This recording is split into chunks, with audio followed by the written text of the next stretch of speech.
What's up, everybody? Brother Christopher with the heads, not the tails. Hey, check this out. I just want you to look at the possibility that maybe the king of the north is literally talking about the north and North Korea. Now, I know a lot of you have your mind set on the north being Russia, but I think this makes more sense, and with the things that are going on between the US and North Korea right now, him testing Donald Trump and, A major headline overseas, a surprise launch from North Korea, what are being called short-range projectiles. Will the provocative action knock already tense diplomatic relations between President Trump and Kim Jong-un even further off balance? What the president and North Korea are saying tonight, the latest from ABC's White House correspondent Tara Palmieri. Tonight, Kim Jong-un sending a message directly to President Trump, firing off a series of short-range projectiles into the Sea of Japan. The show of force coming as diplomatic talks between the U.S. and North Korea are at a standstill. President Trump walking away from the Hanoi summit when Kim refused to commit to full denuclearization. Sometimes you have to walk, and this was just one of those times. Kim leaving with crushing sanctions still in place. This test, a sign he's losing patience. Since Hanoi, there have been a series of low-level but very provocative actions by the North that signal their frustration with the lack of sanctions relief. Though both sides are holding firm to their demands, the president optimistic he can still get a deal. Tweeting, "I believe that Kim Jong-un fully realizes the great economic potential of North Korea and will do nothing to interfere or end it." Adding, "He also knows that I am with him and does not want to break his promise to me. Deal will happen." In a recent trip to Russia with leader Vladimir Putin, Kim Jong-un said the U.S. acted in bad faith in Hanoi.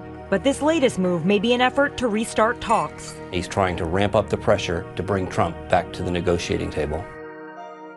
Tara Palmieri joins us now from the White House. And Tara, late word tonight from the North Koreans that those projectiles were long-range rocket launchers and tactical guided weapons?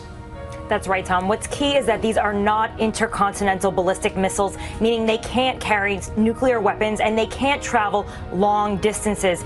Kim Jong-un promised in 2017, even before negotiations started, that he would stop launching those missiles. And so far, it looks like he's sticking to that promise.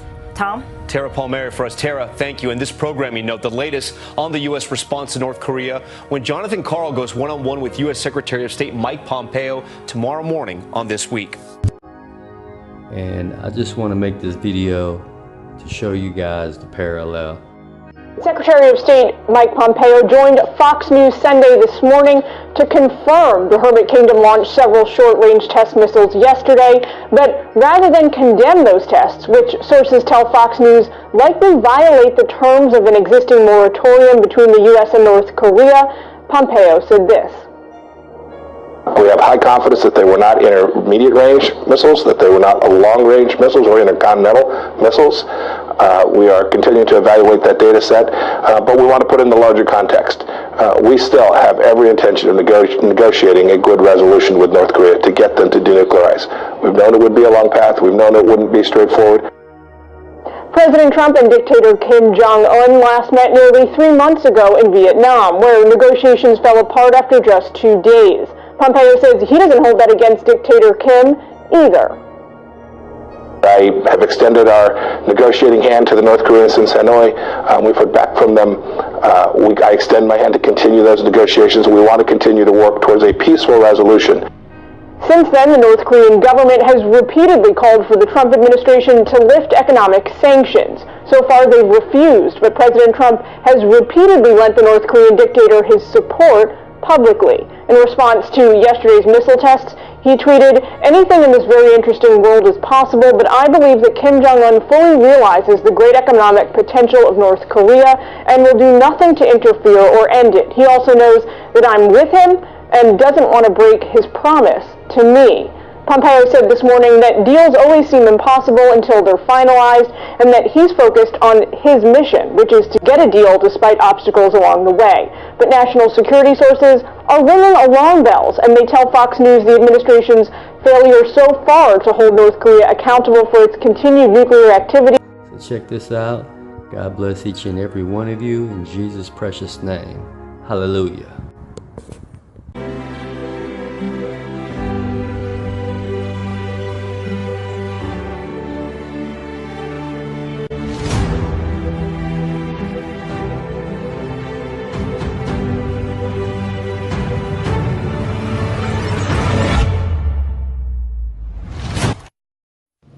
Now, in the book of Daniel, goes deep into prophecy about the future or the fourth part of the earth. But if you look at Daniel 11:10, it talks of a war.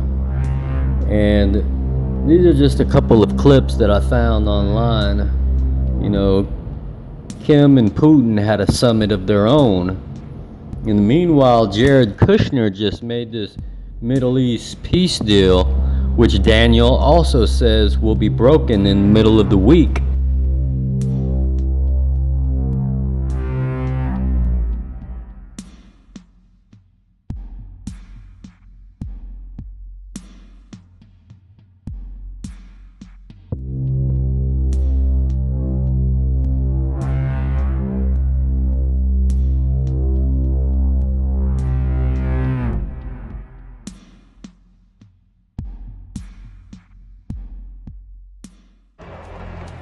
Fearing an invasion of the democratic South, the West desperately needs intelligence. We had to understand what is happening with the North Korean order of battle. What is their intention? Where are their forces? What are they up to? What are they doing? And there was only one system that could furnish that information, and it was the SR-71. 17 years after its first flight.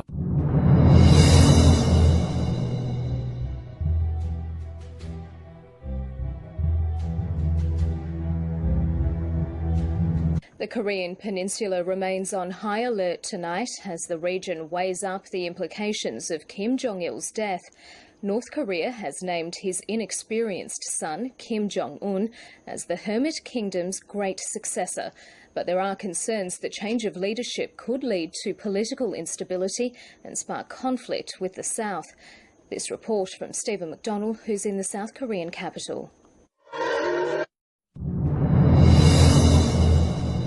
Now, I know everybody remembers the assassination of Kim Jong-un's brother. Here's a clip for you. Big headline overseas. Reports that the North Korean leader's half-brother was killed in a planned attack. ABC's Matt Gutman joins us now from London with the latest. Good morning, Matt. Hey, good morning, Michael. We've just learned that investigators in Malaysia have arrested a suspected female secret agent in this James Bond-style hit right in the middle of a busy airport. At least one, possibly two female assassins using a fast-acting poison to kill the former heir apparent to the North Korean regime. This morning, a suspected female assassin arrested in the brazen poisoning of the heavyset half-brother of North Korea's dictator, Kim Jong-un. Police saying CCTV led them to the femme fatale, a 28-year-old Vietnamese woman local media say is this person in that LOL t-shirt. Police say she was alone at the time of the arrest. Malaysian police adding a 46-year-old North Korean male who sought initial medical assistance at the Kuala Lumpur International Airport died en route to the hospital. It was Kim Jong-nam, the half-brother of North Korean despot Kim Jong-un. Kim awaiting a flight to his home in China when a woman came from behind and covered his face with a cloth laced with a liquid. Police say Kim Jong-nam complained of burning in his eyes. He was rushed to the airport clinic. Dizziness quickly led to death, the poison killing him before he reached the hospital. Kim Jong-nam was reportedly the eldest son of the former North Korean dictator Kim Jong-il. That's them side by side in this awkward family photo from 1981. South Korean government officials believe Kim was traveling on a false passport. It wasn't the first time he traveled on a fake document. Kim Jong-nam came to global attention when he was detained using another fake passport to enter Japan to visit Disneyland Tokyo. Now, we've learned an autopsy is being conducted on Kim. Discovering the type of poison used could tell investigators who commissioned this hit. Right now, evidence pointing to North Korea. Analysts tell us this latest assassination isn't a sign of regime instability there. They say it's just unfinished business in a regime that operates most like a mafia family. Guys. Now, what I'm wondering is, where the Bible mentions his sons, would it still qualify if one of them was assassinated? Would the Bible still say his sons? The passing of leader Kim Jong-il has left the entire country, it seems, barely able to control themselves. Even in death, the so-called dear leader is being managed by the propaganda machine. This is apparently the last photo of Kim Jong-il alive. A special broadcast declared that foreign delegations would not be present at Kim Jong-il's main funeral ceremony. But who is in power that has sons? You know, that is reigning with their sons. You know, Kim Jong-il, the only person I could think of. Now look at starting at verse 11. Infuriated, the king of the south will march out to fight with the king of the north, who will raise a great multitude, but the multitude will be handed over. When the multitude is carried off, he will become arrogant and cause tens of thousands to fall. Jumping ahead. And at the time of the end shall the king of the south push at him, and the king of the north shall come against him like a whirlwind with chariots and with horsemen and with many ships, and he shall enter into the countries and shall overflow and pass over. He shall enter also into the glorious land, and many countries shall be overthrown, but these shall escape out of his hand. Even Edom and Moab, and the chief of the children of Ammon, or Ammon. This war is coming, folks, and I can imagine like all the countries teaming up against us. He shall stretch forth his hand also upon the countries, and the land of Egypt shall not escape. But he shall have power over the treasures of gold and of silver, and over all the precious things of Egypt, and the Libyans and the Ethiopians shall be at his steps. But tidings out of the east and out of the north shall trouble him. Now look, North Korea is in the northern and eastern hemispheres. It occupies. But tidings out of the east and out of the north shall trouble him. Therefore he shall go forth with great fury to destroy and utterly to make away many. And he shall plant the tabernacles of his palace between the seas in the glorious holy mountain, yet he shall come to his end, and none shall help him.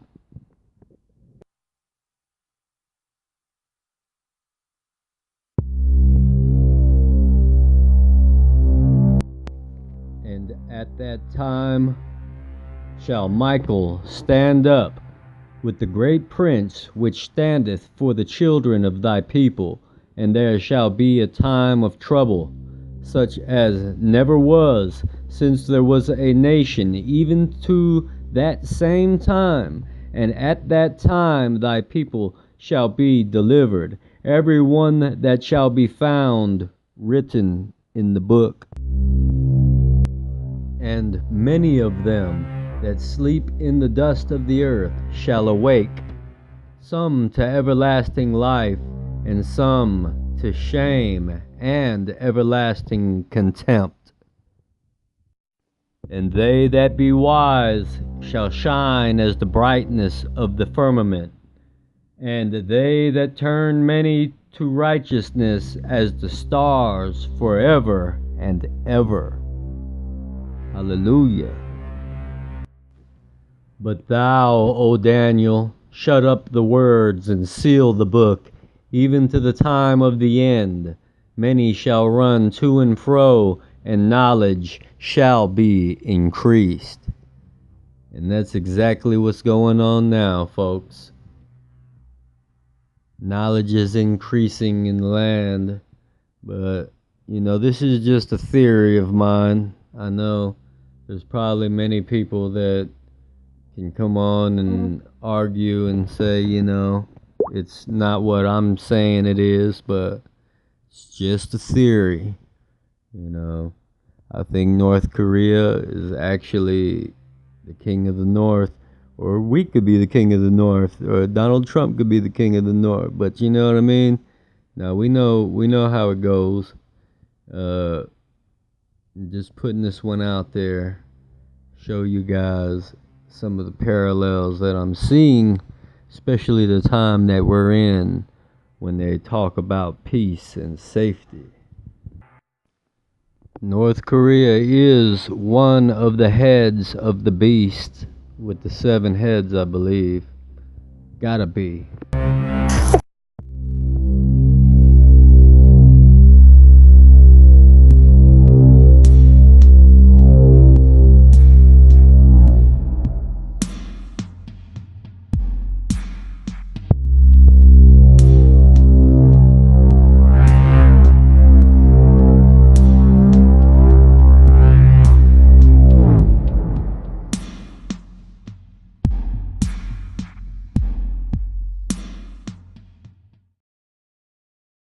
It's become a closely watched annual event, Kim Jong-un's speech on New Year's Day. This year, as nuclear negotiations stall, Kim's offering a new peace overture, with some warning. Here's a look at what may lay ahead. The big headline is, 나는 앞으로도 언제든 또다시 미국 대통령과 마주 앉을 준비가 되어 있으며 반드시 국제사회가 환영하는 결과를 만들기 위해 노력할 것입니다. Kim met with President Trump at a historic summit in Singapore in June last year, where they made a vague promise to work toward denuclearization. I think both sides are going to be very impressed with the result. Since then, it's been a tug of war. Neither side wants to make a big concession that would have real practical effects. North Korea wants the U.S. to lift sanctions first, before dismantling additional nuclear facilities. It claims to have dismantled 2 testing facilities and didn't conduct any launches last year. But Washington says it won't budge until North Korea has completely denuclearized. This time, Kim said his country will no longer make, test, use, or proliferate nuclear weapons. But he also sent a warning. 다만 미국이 세계 앞에서 한 자기의 약속을 지키지 않고 우리 인민의 인내심을 오판하면서 일방적으로 그 무엇을 강요하려 들고 우연히 공화국에 대한 제재와 압박으로 나간다면 우리로서도 어쩔 수 없이 부득불 나라의 자주권과 국가의 최고 이익을 수호하고 조선반도의 평화 안정을 이루기 위한 새로운 길을 모색하지 않을 수 없게 될 수도 있습니다. North Korea threw a big New Year's party in Pyongyang, but the bottom line is, it's still one of the poorest countries in the world. In his speech, Kim's openly requested more foreign investment and trade, especially from South Korea. The 2 Koreas have some projects in the works, like reconnecting North Korea's railways to the south. Kim said he would support reopening an industrial park that would bring in investment from Seoul. But help from the south will be limited until sanctions are lifted. That's why Kim is eager to have the U.S. lift sanctions. Trump tweeted that he looks forward to meeting with Kim. But a second Trump-Kim summit would have much higher stakes. This time, U.S. officials are seeking to avoid a vaguely worded deal that doesn't have any specifics on how to achieve North Korea's complete denuclearization. Analysts doubt Kim will give up his nuclear program as it gives him leverage in negotiations with Washington. Kim's speech signaled he's willing to keep negotiating. A big question is how long he's willing to wait and how much he's willing to give up in exchange for prosperity. If talks break down, North Korea could once again return to the familiar cycle of provocations.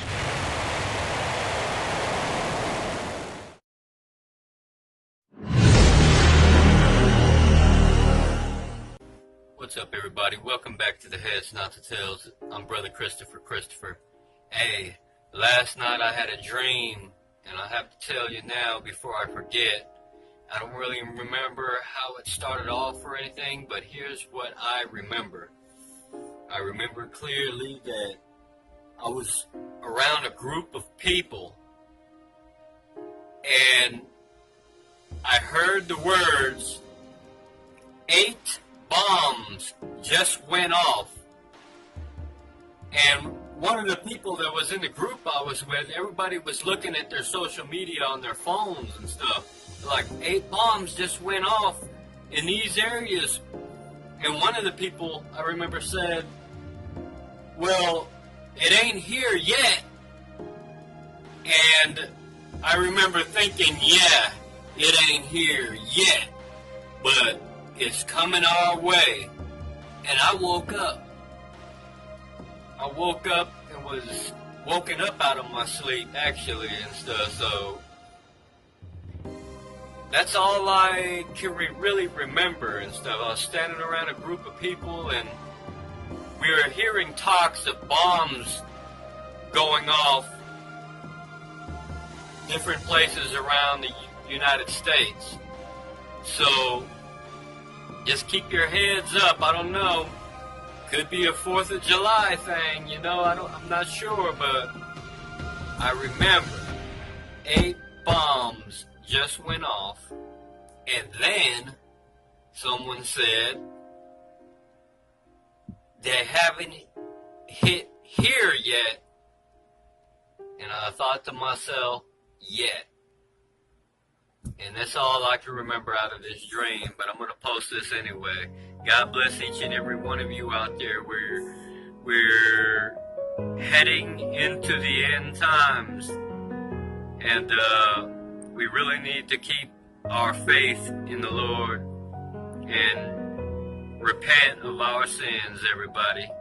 God bless you. Remember, you're the heads, not the tails. If God can use me, He can use you too. In Jesus' precious name, amen. What's up, everybody? This is Brother Chris with the Heads, Not the Tails. And I'm still sick and I'm still trying to recover. Still laid out on the couch. But I wanted to share with you a dream that I had last night, right as I was falling asleep. Okay? Check this out.